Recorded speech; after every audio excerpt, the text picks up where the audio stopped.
Tell me about the match and why is he difficult to work with? He wasn't difficult to work with. Okay.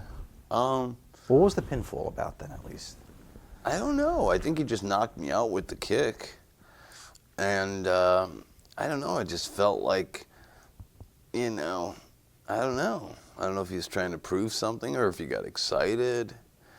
Well, you realized it at the time. You must have felt stiffen up when Yeah, I mean, it happened so fast. Mm-hmm. All I know is I was loopy. Maybe I didn't get out in time, but, it's just one of those things. I mean, I know I got hot about it afterwards. Well, he takes that's incredible, and his pin stands up right away, not selling the finish at all. Do you talk to him afterwards? Oh, no, I went backstage throwing shit.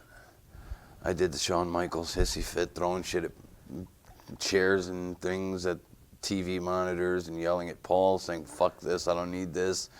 I'm out of here. Just trying to be Shawn. And, yeah. And Paul was begging me not to leave and stuff like that. It was kind of fun. But I just felt disrespected. I felt, and I actually like the guy. We get along. I've seen him many times. But did you talk to him immediately after that match? No. I don't know what happened. I still don't know what happened. Okay. He doesn't speak English. They all do that. I don't speak English gimmick.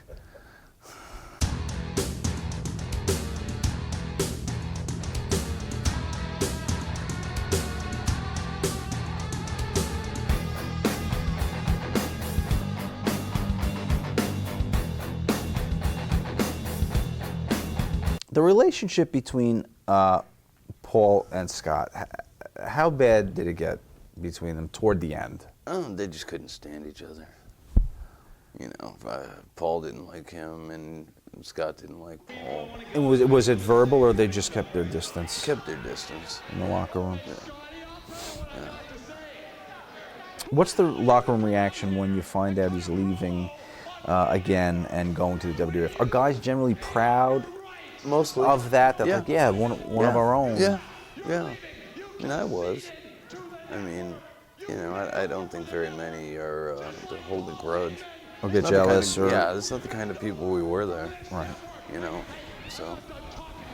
No. ECW very unique in that way that it was a fraternity because you were the architects of it. You wouldn't see that in other companies. No, it was very unique. That's why everybody always talks about it so highly and so revered, is because it was so different.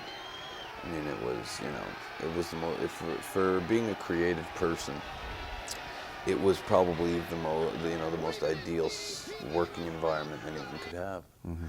It was a perfect storm of opportunity and creativity and just being allowed to do it. Were you happy to see Brian back? I was happy to see Brian back, yeah. What about Jasmine? Happy to see her back? No, neither here nor there, I'm a pretty easy guy, man. I don't care as long as it doesn't rock my world. I didn't care. I could tell she wasn't good for him, but I'm sure others who were more passionate about that probably shared that with him. Yeah. What about the new gimmick? Did he get a bit of an ego in real life too? He's with the porn star. He's dropped the weight. He's looking good. A little bit. Came back a little different than he left. A little bit, yeah.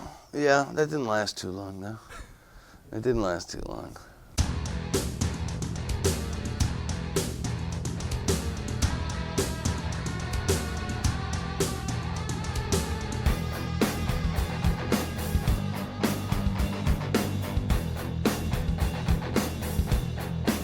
Man, I was in the ring, right, ready to do my big brawl with Dreamer, right, and we hear something going on at ringside, and Dreamer's like, he just pretty much tells me, "Great, Francine's out in the crowd fighting some chick." That's what he's telling me in the face-off, right? And I'm like, "Oh, great, Tom." So some shit goes down, and then here we are, main eventing a pay-per-view, trying to. After all of this, trying to compose and... I was going to say, how did that affect you? Oh, it totally affected us. I mean, we went out there and did it, and whatever. It was an okay match, but it was supposed to be more than okay. It's supposed to be this big, dramatic, be-all, end-all barbed wire match that just was